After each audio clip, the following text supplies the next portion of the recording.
Λοιπόν, για να πω τα πράγματα πως έχουν.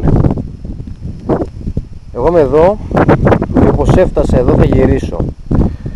Εμένα δεν μπορώ να δώσω πλήρη εικόνα του πως είναι εδώ. Είναι κάπως έτσι.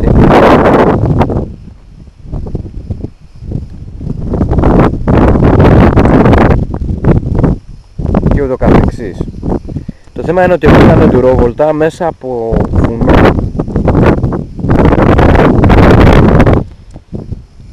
Στην ουσία περνάω κάτι τέτοια μονοπάτια με κοντρόνια.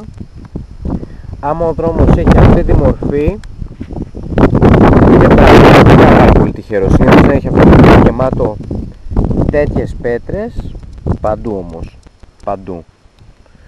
Σταμάτησα εδώ γιατί μόνο δεν έχει, δεν γλιστράει δεξιά αριστερά με ένα κίνητο. Εγώ ο σκοπός είναι να περάσω ένα σωρό ανηφόρες, να φτάσω στην εκκλησία, να φτάσω στον ανεμόμυλο και να κάνω την πιστολή.